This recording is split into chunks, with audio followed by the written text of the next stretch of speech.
ರಾಜ್ಯ ಸಮಿತಿ ನಿನ್ನೆ ನಾವೆಲ್ಲ ಜೂಮ್ ಮೀಟಿಂಗ್ನಲ್ಲಿ ಮಾತಾಡಿದ್ದೀವಿ.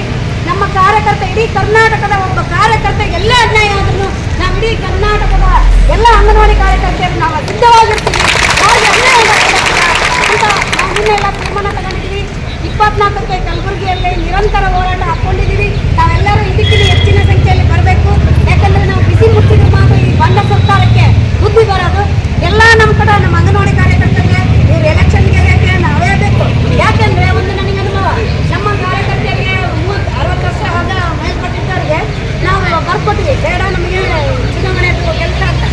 ಕೇವಲ ಬೆರಳಿಕೆಯಷ್ಟು ಶಾಲಾ ಶಿಕ್ಷಕರನ್ನು ತಗೊಂಡು ಅವ್ರ ಕೈಲಿ ಮಾಡೋದಾಗಿಲ್ಲ. ಏನ್ರಿ ಮೇಡಮ್ ನೀವು ಹೆಂಗೆ ಮಾಡ್ತೀರಿ ಅಂತ ಕೇಳಿದ್ರು. ನಮಗೆ ಅದು ಅಭ್ಯಾಸ ಆಗೈತ್ರಿ. ನಾವು ಜನರ ಹತ್ರ ಪ್ರತಿದಿನ ನಾವು ಹೋಗ್ತಾನೆ ಇರೋದು ಅದೇ. ನಾವು ಒಂದು 6 ಸೇವೆಗಳನ್ನು ಕೊಡ್ತಾ ಇದ್ದೀವಲ್ಲ, ಜನ ನಮ್ಮನ್ನು ಒಪ್ಕೊಂತಾರೆ. ಯಾರನ್ನ ಕೇಳಿರಿ ಇವರು ನಮ್ಮನ್ನ LKG UKG ಬೇರೆ ಇದಕ್ಕೂ ಕೊಟ್ಟರು, ಶಿಕ್ಷಣ ಇಲಾಖೆ ಕೊಟ್ಟರು. ನಾವು ಎದುರಲ್ಲಿ ಕಮ್ಮಿ ಇದ್ದೀವಿ. ನಮ್ಮ ಅಂಗನವಾಡಿ ಕೇಂದ್ರದಲ್ಲಿ ಏನು ಕೊರತೆ ಇದೆ, ನಮ್ಮ ಅಂಗನವಾಡಿ ಕೇಂದ್ರ ಮಕ್ಕಳಿಗೆ ನಾವೇನು ಕೊರತೆ ಮಾಡಿಲ್ಲ. ಯಾಕಂದರೆ ನಮಗೆ ಸಮಯದ ಅಭಾವ ಇರೋದ್ರಿಂದ ಸ್ವಲ್ಪ ಇದು ಆಗಿರ್ಬೋದು.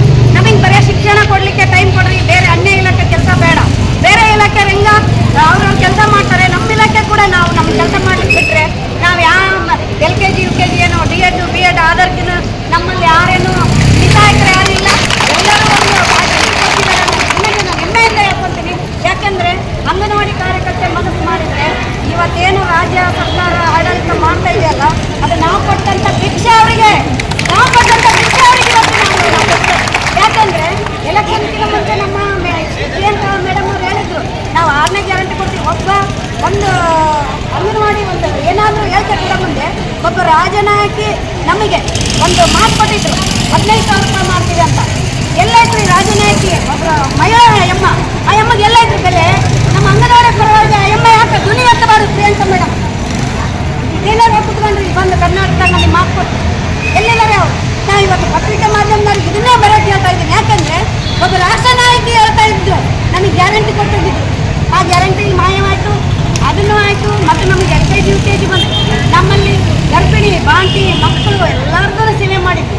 ಆಗ ನಮಗೆ ಕೊಟ್ಟಂಥ ಬಹುಮಾನ, ನೀವು ಮನೆಗೆ ಹೋಗ್ರಿ, ನಿಮ್ಮಿಂದ ಕೆಲಸ ಆಗಲ್ಲ ಅಂದರೆ ಎಲ್ಲರೂ ಪಾಪ ನಮ್ಮನ್ನು ಯಾರು ಕೆಲಸ ಮಾಡೋದಿಲ್ಲ, ಎಲ್ಲರೂ ನೀವು ಅಸಹಾಯಕರೇ ಆಗಿಲ್ಲ. ಅದಕ್ಕೆ ಸರ್ಕಾರ ಕಣ್ಮುಚ್ಚಿ ಕೊಡ್ತಾರೆ ನಮ್ಮಲ್ಲಿ.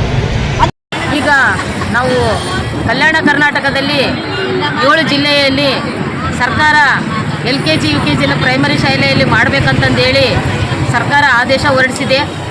ಈ ಸರ್ಕಾರ ಆದೇಶ ಹೊರಡಿಸುವಾಗ ನಾವು 3 ವರ್ಷಗಳಿಂದ ನಾವು ಹೋರಾಟ ಮಾಡ್ತಾನೇ ಇದ್ದೀವಿ.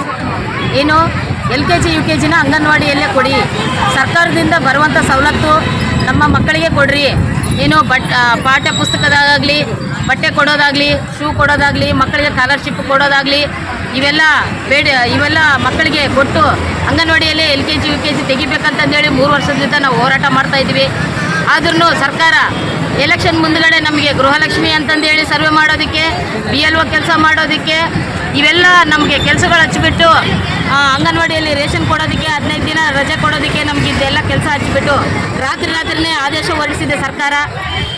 ಹಾಗೆ ಗುಲ್ಬರ್ಗಾದಲ್ಲಿ ನಮ್ಮ ಸೋದರ ಸಂಘಟನೆಯವರು ಮತ್ತು ನಾವು ಎಲ್ಲ ಕಡೆ ನಾವೂ ಏನು ಮೆಮೊರಂಡಮ್ಗಳು ಕೊಟ್ಟಿದ್ದೀವಿ. DC ಗೆ ಮತ್ತು CS ಗೆ, DDPಗೆ, BOಗೆ, ಎಲ್ಲರಿಗೆ, MLAಗೆ, ನಮ್ಮ ಶಾಸಕರಿಗೆ, ನಾರಾ ಭರತ್ ರೆಡ್ಡಿ ಅವ್ರಿಗೂ ಮೆಮೊರಂಡಮ್ ಕೊಟ್ಟಿದ್ದೀವಿ.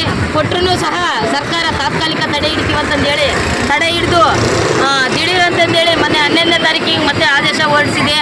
LKG UKG ಕಲ್ಯಾಣ ಕರ್ನಾಟಕ ಭಾಗದಲ್ಲಿ ಪ್ರಾರಂಭ ಮಾಡಲೇಬೇಕು ಕಡ್ಡಾಯವಾಗಿ ಅಂತಂದೇಳಿ ಮಾಡಬೇಕಂತಂದೇಳಿ ಆದೇಶ ಹೊರಡಿಸಿದೆ.